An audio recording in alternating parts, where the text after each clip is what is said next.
Hello students, welcome or welcome back to my channel. In today's video, we are doing letter for placing order. इससे पिछले video lecture में हमने letter for inquiry को discuss किया था. अगर आपने वो नहीं देखा है तो do watch it. Link is in the description box.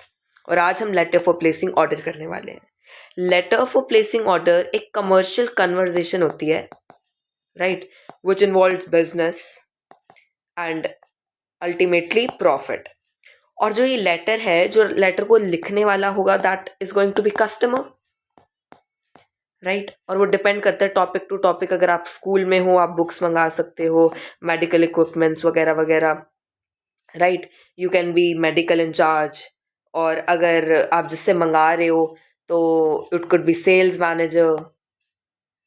कोई फर्म का है, वो डायरेक्टर मैनेजर हो सकता है, राइट. तो इसका जो फॉर्मेट रहने वाला है, that is same as letter for inquiry, but still I am going to tell you. But before that, let us discuss what to write in the 3 paragraphs. अगर हम कंटेंट को समझ लेंगे, देन फॉर्मेट को समझने में बहुत आसानी होगी. So here 3 paragraphs will be inculcated. सबसे पहले पैराग्राफ में आप लिखने वाले हो रेफरेंस. कि आप रेफरेंस दोगे या तो आपकी कोई टेलीफोनिक कन्वर्जेशन का या इंक्वायरी लेटर का, ठीक है. बट प्लीज एडवर्टीजमेंट का मत देना. लाइक इधर लिखा होगा रेफरेंस टू एडवर्टीजमेंट. आप एडवर्टीजमेंट भी दे सकते हो, बट एडवर्टीजमेंट में क्या रहेगा कि जो एडवर्टीजमेंट है वो इतना प्रेफर नहीं किया जाता है. इसका मेन रीज़न ये है क्योंकि जो एडवर्टीजमेंट है ना, वो इंक्वायरी में यूज़ करते हैं. मतलब आपने एडवर्टाइजमेंट को देखा, फिर आपने इंक्वायर किया. बट इधर भी आप कर सकते हो कि आप एडवर्टाइजमेंट को देखने के बाद डायरेक्टली ऑर्डर प्लेस कर रहे हो, बट प्रेफर कि आप इंक्वायरी लेटर नंबर को मेंशन करो, या फिर इसके जगह पर आप अपनी टेलीफोनिक कन्वर्जेशन का भी जो है रेफरेंस दे सकते हो. गलत तो एडवर्टीजमेंट भी नहीं होगा, it can also be inculcated, but try to do these two. सबसे पहले पैराग्राफ 1 में आप देने वाले हो रेफरेंस. फिर खुद का इंट्रोडक्शन दोगे कि हु आर यू, ठीक है. अगर आपका क्वेश्चन पेपर में नाम दिया, उसको भी मेंशन कर देना. और जो आप ये ऑर्डर प्लेस कर रहे हो, वो किसके लिए कर रहे हो? स्कूल के लिए. स्पोर्ट्स आइटम है तो आपका कोई स्पोर्ट्स डे आ रहा है, ठीक है, इस तरीके से. और उसके बाद आप थैंक यू करोगे जो फर्म के मैनेजर हैं, डायरेक्टर है, जिनको भी आप लिख रहे हो, कि उन्होंने कोटेशन भेजी या फिर आपको जो भी डिटेल्स चाहिए थी वो भेजी. जो देखो लेटर फॉर इंक्वायरी था ना, इसमें हम मांगते हैं, see I am a student of class 10th, ये सब डिटेल्स देने के बाद kindly send me prospectus and application form. इसमें हमने ये मांगा था, तो आपको ये रिसीव हुआ, राइट. बट चलो ये तो कोरियोग्राफी का है. बट अगर आप कोई सामान की इंक्वायरी कर रहे हो, किसी गुड्स एंड प्रोडक्ट्स की, तो आपको जो उसकी डिटेल्स थी वो रिसीव होगी. अब आपको वो ऑर्डर करना है, राइट. तो जो आपको रिसीव हुआ था, जो आपने मांगी थी डिटेल्स, वो आपको रिसीव हुई. जब भी आप ऑर्डर प्लेस कर रहे हो तो आप उसके लिए थैंक यू कर सकते हो, sending the quotation as asked for. और फिर आप बताओगे कि जो टर्म्स एंड कंडीशंस थी उनकी, जो उन्होंने आपको डिटेल्स भेजी, वो आपको सूट करती हैं. तो हम एक ऑर्डर प्लेस करना चाहेंगे for sports items, medical equipments, medicine, etcetera etcetera. ये हमने पैरा 2 में क्या किया? रेफरेंस दिया, अपना इंट्रोडक्शन दिया, और उसके बाद क्या कहते हैं, हमारा रीज़न दिया कि हमें ये प्लेस क्यों करना है ऑर्डर, और थैंक यू किया कि उन्होंने हमें कोटेशन भेजी. पैरा 2 में अब ऑर्डर प्लेसिंग का है, तो मेन बॉडी क्या होगी इसकी? प्लेस कर रहे हैं जिसमें हम ऑर्डर, ठीक है. तो पैरा 2 में हम जो प्लेस है, हम करने वाले अपने ऑर्डर को. और इसको करेक्ट फॉर्मेट है इसका टेबल की फॉर्म में. टेबल की फॉर्म में करोगे तो ये ज़्यादा कन्वीनियंट रहेगा आपको भी और एग्जामिनर को भी, जो आपका पेपर चेक करता है. और जो अगर आप पैराग्राफ्स में लिखोगे तो वो एग्जामिनर को भी समझ में नहीं आएगा, और मार्क्स कटने के ज़्यादा चांसेस होते हैं. तो प्रेफर करें कि आप ऐसे टेबल की फॉर्म में लिखें, जिससे आपको भी कन्वीनियंट हो और आपके मार्क्स भी ना डिडक्ट हो. सबसे पहला सीरियल नंबर.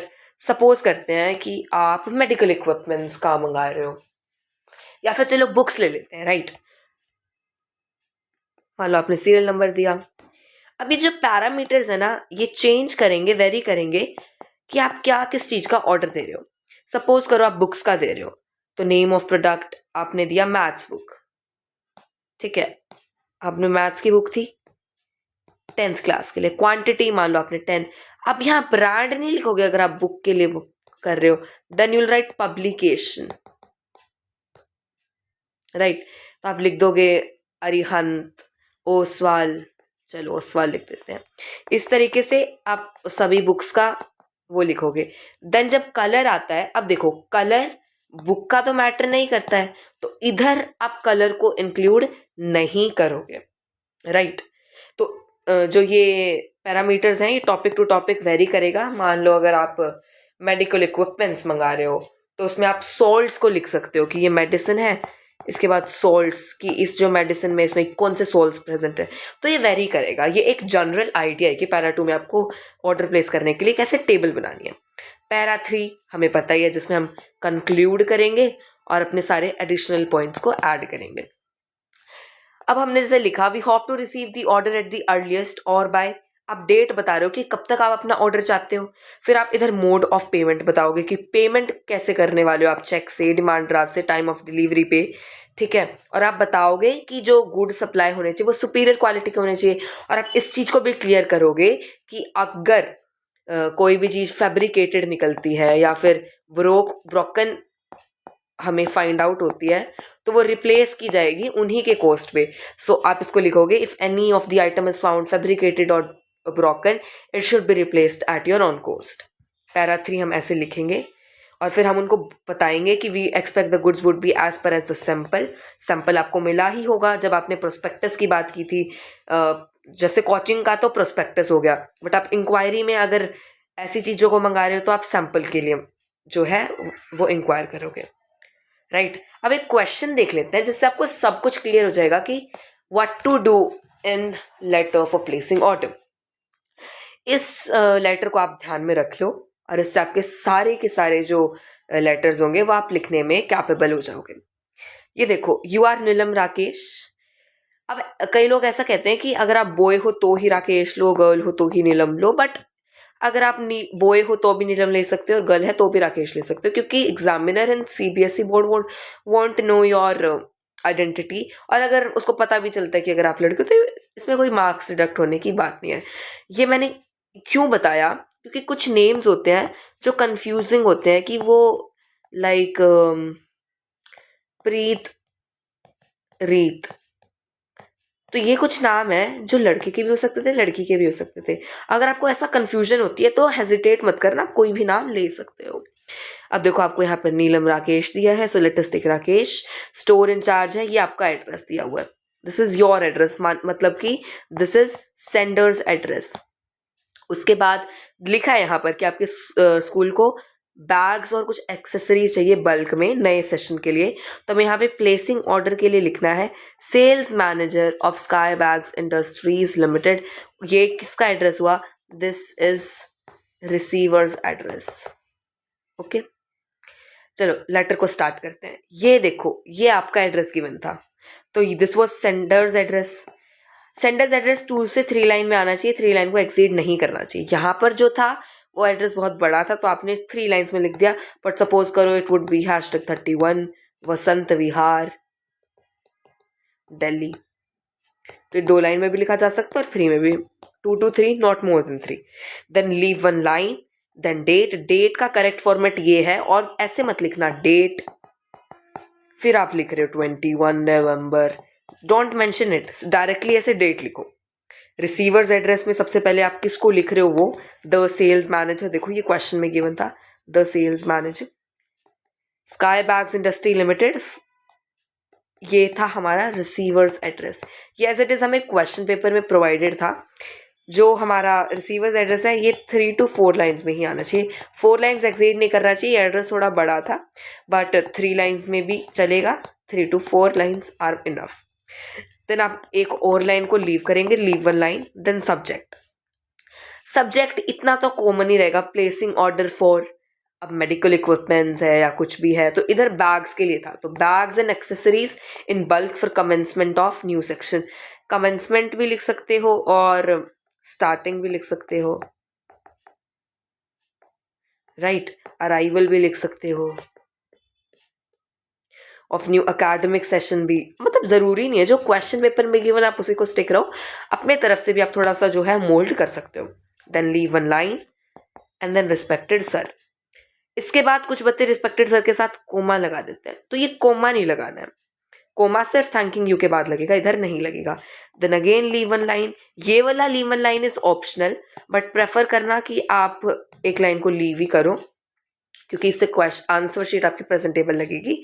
अभी देखो मैंने ना 2 शीट्स पर लिख दिया है, बट आप ट्राई करना कि आप नए पेपर से शुरू करना और एक ही शीट पर लेटर को सम अप करने की कोशिश करना। अब देखो ये है इतना हमारा पैरा 1। पैरा 1 में सबसे पहले हमने रेफरेंस दिया, ये लाइन को आप रट लो, this is with reference to the inquiry letter number. ये ऐसे आपने लेटर का नंबर लिख दिया, क्योंकि लेटर नंबर इस फॉर्मेट में होता है कुछ भी। फिर आपने डेट लिखी कि लेटर ये था, कब था, उसकी डेट लिख दी। तो रेफरेंस दे दिया, उसकी डेट बता दी।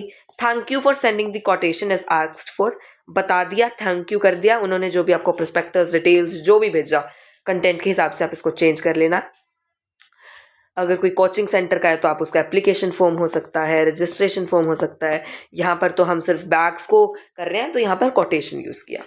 अब आपने खुद को इंट्रोड्यूस किया कि my name is Rakesh, question paper में गिवन है ये, and I am store incharge of Diksha stores, ये बताया आपने। The terms and condition suit to us, therefore we would like to place an order. ये टर्म्स एंड कंडीशंस का कैसे पता चला? आपने इंक्वायरी के लिए लेटर लिखा, तो आपको सारी डिटेल्स पता चली, आपको कोटेशन मिल गई, तो फिर आपको जो टर्म्स और कंडीशंस थी वो सूट करती हैं, तो we would like to place an order for school bags and accessories in bulk as follows. अब दिस इज पैरा 2, राइट। इसमें आप प्लेस करोगे अपने ऑर्डर को, दिस इज मेन बॉडी। अब देखो यहां पर मैंने सिर्फ 2 ही सीरियल नंबर डाले हैं, आप इसको 5 to 6 लेकर जा सकते हो, बट इस टॉपिक के हिसाब से ये बिल्कुल करेक्ट होगा सिर्फ 2 भी। मैं इसका रीजन बताता हूँ। आपको क्वेश्चन पेपर में देखो क्या स्कूल बैग्स और एक्सेसरी चाहिए, तो मैंने स्कूल बैग्स को मेंशन किया, बैग्स बैग्स 2 बार क्यों किया? ब्लू कलर में और पिंक कलर में क्वांटिटी लिख दी। यहाँ पर ब्रांड मेंशन करने की जरूरत है? नहीं है जरूरत, क्योंकि हमें पहले ही दिया हुआ है sales manager of Sky Bags Industries, तो उनका ब्रांड तो उन्हीं का होगा ना, राइट। अब आप पार्ले जी वालों को ऑर्डर प्लेस कर रहे हो, आप उनको ये तो नहीं कह सकते हमें ओरियो के बिस्किट चाहिए और आप लिख रहे हो पार्ले जी वालों को, ठीक है, तो that doesn't make any sense. तो ब्रांड यहाँ पर मेंशन नहीं करना। और यहाँ पर एक्सेसरीज भी बोला गया है, तो आप इधर बॉटल को भी इंक्लूड कर सकते हो, टिफिन को भी इंक्लूड कर सकते हो, पाउचेस को भी इंक्लूड कर सकते हो। मतलब ऐसी चीज, एक्सेसरीज का मतलब जो सिर्फ कॉम्प्लीमेंट्री हो और वो कॉम्प्लीमेंट करे मेन बैग को, बैग से रिलेटेड होनी चाहिए वो, ठीक है। तो आजकल तो पाउचेस भी रिलेटेड आते हैं, टिफिन, बॉटल, तो वो लिख सकते हो आप। फिर पैरा 3 में आपने कंक्लूड किया और सब कुछ क्लैरिफिकेशन दी इधर, कैसे कि जो गुड सप्लाइड थे वो सुपीरियर क्वालिटी के होने चाहिए, the good supplied should be of superior quality and the brand mentioned in the above quotation, ठीक है। और इस ब्रांड का नहीं मिलता, या फिर if any of the item is found fabricated और broken, it should be replaced at your cost. फिर आपने पेमेंट का मेथड बताया, payment will be made during the time of delivery through, यहाँ नहीं लिखा हुआ है, let me write, through demand draft लिख सकते हो आप, यू कैन राइट चेक, और आप कैश भी लिख सकते हो, through demand draft, cheque, cash, और the product should reach us within a week. आपने टाइम लिमिट दी, as new session is commencing soon, ये भी हमें क्वेश्चन में गिवन था, बट नहीं गिवन तो आप भी ऐड कर सकते हो। फिर as your firm enjoys good reputation in the market we expect to get good products. तो पैरा 3 में आपने क्या क्या लिखा? सबसे पहले आपने उनको मोड ऑफ, मतलब मैं ऑर्डर में नहीं बता रहा, ऐसे ही जनरली बता रहा हूँ, मोड ऑफ पेमेंट बता दिया, उनको वार्न करा कि सारा कुछ था जो आपका, जो मैंने ब्रांड मेंशन किया वही होना चाहिए और सुपीरियर क्वालिटी का होना चाहिए, अगर ब्रोकन फैब्रिकेटेड होता तो आपके कॉस्ट पे रिप्लेस कर देना चाहिए, ठीक है। फिर आपने रीज़न बताया, टाइम बताया कि आपको कितनी जल्दी चाहिए और क्यों चाहिए, ठीक है। फिर आपने ये बोला कि as your firm enjoys good reputation in the market we expect to get good products. ये कुछ ऐसी लाइंस है जो कि आप हर जगह लिख सकते हो। देखो, good supplied should be of superior quality, placing order में आप गुड्स ही मंगा रहे हो, and the brand mentioned in the above quotation। ये भी if any of the item is found fabricated or broken it should be replaced at on cost। जो payment का method है वो भी सब में रहेगा सेम, राइट। उसके बाद आपने टाइम बताया, तो ये भी आप मतलब हर प्लेसिंग ऑर्डर के लेटर में बताओगे कि आपको क्यों मिलना चाहिए। हाँ, अब क्या है ये न्यू सेशन कमेंसिंग हर लेटर में नहीं लिखना, ये लेटर टू लेटर वेरी कर सकता है।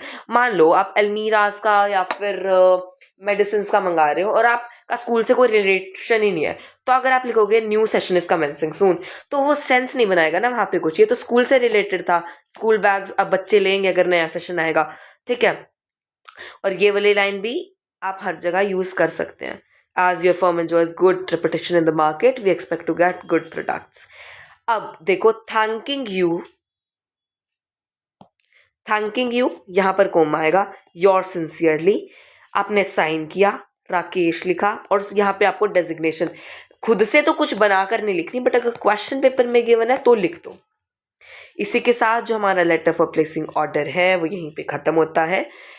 अगर आपको ये वीडियो पसंद आई तो लाइक करना, चैनल पर नए हो तो सब्सक्राइब करना, और मेरी आने वाली वीडियोस को देखना मत भूलना। और इसकी पीडीएफ आपको डिस्क्रिप्शन बॉक्स से मिल जाएंगी।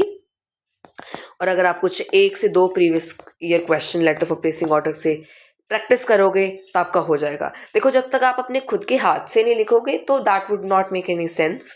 तो अभी मैंने तो बता ही दिया आपको, इस फॉर्मेट को आप ये कुछ जो लाइंस हैं जो हर जगह यूज़ की जा सकती है इनको लर्न कर लो, और इसके बाद आप अपने हाथ से लिख कर देखो तो आई कैन अश्योर यू कि आप हर लेटर को लिखने में कैपेबल होगे। With that signing off, thank you so much.